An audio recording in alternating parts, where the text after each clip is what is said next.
worried about litigation, especially Ronnie saying about, going to litigation, that's where you run into very, well, you say, well, they didn't exactly tell me how to do it 4 times a year. Right. Where it's a contract, you say, this is what you do. This is what you agreed to. But that happens when you have a building manager. You say, no, I want my floors done 3 times a year. Mm-hmm.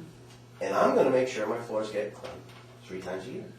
And every room is vacuumed every night. Every room is this, every room, so that it's very specific about what you're bidding out. And then when you go for lack of performance on something, it's documented. You didn't do this, you didn't do that. Well, correct me if I'm wrong, but wasn't the bid spec for R&L similar to that? I mean, didn't they have a list of things that had to be done weekly? No, I'm not even talking about that. R&L's contract, when I read it one time, it distinctly said, windows be done X amount of times. Yes, it does. Floors be done X amount of times. Something be done weekly. It's all in there. I mean, it was all spelled out. If I remember that contract correctly, everything was spelled out as to how often they did something, what was the frequency of it, and all that. That was spelled out in that contract. Now, whether or not we continued with it or not, I don't know, but Very specific. it was very, very specific. There were some adjustments. There were schedules that were specific as to what they were doing. Then I could just tell you that there's one major flaw in how we're doing things then. We shouldn't be that's why I said, don't put the cart before the horse. Are you gonna have a building manager, or are you gonna have a management company? Because if the management company won a contract that's very specific, we shouldn't be the guys making out the bid. They should be. Simply because they know what they have to live up to. And we can't just make something so general that it doesn't live up to the obligations that O&L could turn around and say, hey, wait a minute, you can't get me for lack of production here. You guys went out to bid and something doesn't even meet the standards that you told us you wanted. So, that's where you get caught up in those things and why a judge could say, that's why you lose. So I think we what were you need to do is, receiving, we assumed we were receiving, it wasn't specified in the bid, and next time we wanted those services, we have to pay extra. that's why I think the board needs to determine which direction. And then, like Art said, all the columns will fill in after you decide how it's gonna be handled from the top. And So would that same person decide on the other thing as far as like the security part? No, I'm sorry. To me, our security is not, we're not walking around here with armed guards, okay? And so, I think the fact that we call this security is wrong. It's not security, okay? They're responsible for things that might be considered security, but the reality is that even O&L has told us, they're not security guards. They're not making sure anybody doesn't walk in with a gun. They're not making sure that things that come to your mind as security are being done. They're facility security. And even at that, they're doing a terrible job because O&L is telling us we make sure that they don't get into the furnace room. Guess what? You make sure no one gets into the furnace room because nobody had a key to get in. Okay? But what is the difference? Why do I have a contract with O&L that's managing? So as bad as it is, we're paying another company to manage it. Okay? 2 people, their job out at the front desk. No, I'm talking about the 2 that just stand at the front desk. I'm not getting my money's worth. I'm saying, look, yeah, I want somebody out at the front desk. But guess what?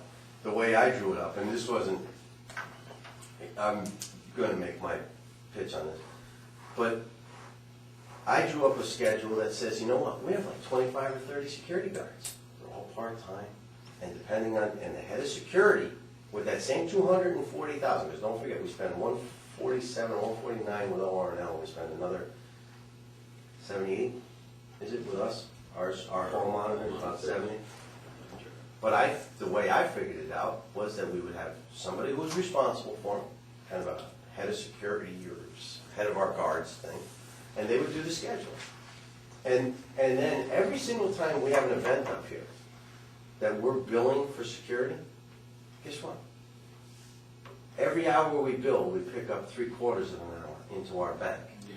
So either at the end of the year, or at some point if we needed security that we could bill off to that account because it's in there, or at the end of the year, we brought back $12,000. I don't know, whatever's in that account, is the board's, it's a revenue account. I don't know how you'd handle revenue accounts, but, I mark security cameras or whatever. or that could be You know. the money that funds additional security cameras and stuff. We got one camera now that's hung up, and that's one that, you know what, as long as we're doing this, Art, would you take a note to get that on the agenda for how we're gonna, either it's gotta go out to bid or it's gotta do something, but I want the camera on the back dock. Loading dock. You know, we already, because it's been this long, we already had the damage to the truck, but you know what, summertime's coming, kids are gonna be out more, they're gonna be up on this property at night. That's the one spot we can't see from our cameras. It's not joking. Yeah, we did, but you know what, I went out and found out that just because somebody's on state bid, doesn't mean you're getting the best Oh, yeah, I price. found that out. And I'm telling you, $12,000 just didn't sit well with me, and I started asking around, and I got a feeling that's more like about a $7,000 or $8,000. With the camera, you also have to look into the lighting, because the camera's no good if you can't see. No, these are. The cameras we're putting in Okay, flip to night cameras. It's pretty okay. good. I just wanna make sure. Real well. Close to infrared.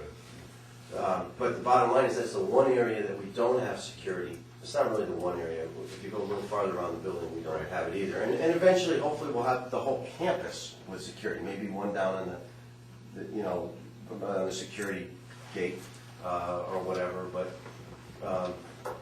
But again, based on the needs of Vanessa for this building, you could ramp up during the day and then scale back, so that at the peak of the day, you might have 10 or 15 people walking around this building.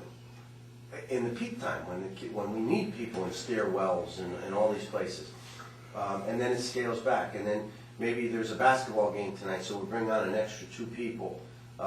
Maybe there's a state thing, so we're billing off some of that. So depending on what your needs are, that's how this person would schedule them. And you know what? I figured it out that we could do, based on the hours that they were using, plus our hours, about 240,000 gave us our own person and about 20 to 22 people total.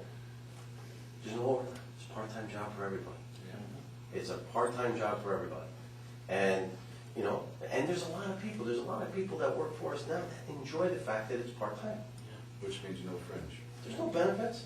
They get their 18 hours, some get You get 15. somebody retired. Some, they're all retired. But it's, and again, Pocket money. and for some of them, it's just, they enjoy being Get out. here. They get out. And the thing is that if there's somebody specifically responsible for them, they know exactly where they're supposed to be. 5 minutes before the bell rings, you're in these stairwells. We've got somebody in every stairwell. We've got somebody down by the Well, kitchen. believe it or We've not, got it's somebody the first walking the one. building. We've got a golf cart. I had the first. We've got somebody one. driving around this building Some things all the that they time do. when the weather's nice. Believe it or not, they ask for more cars to check the stairwell so the kids can't smoke in them. So that's another area. And again, right now, we're paying O&L to manage security. So on top of however bad it is, with only 3, you're still paying 5% to O&L to manage the contract. Don't like that. So far I got here, we're advocating hiring our own building engineer and hiring our own security. We're at so far? Not done. That's I'm fine. not- I think, I'm a little unclear on the building engineer part.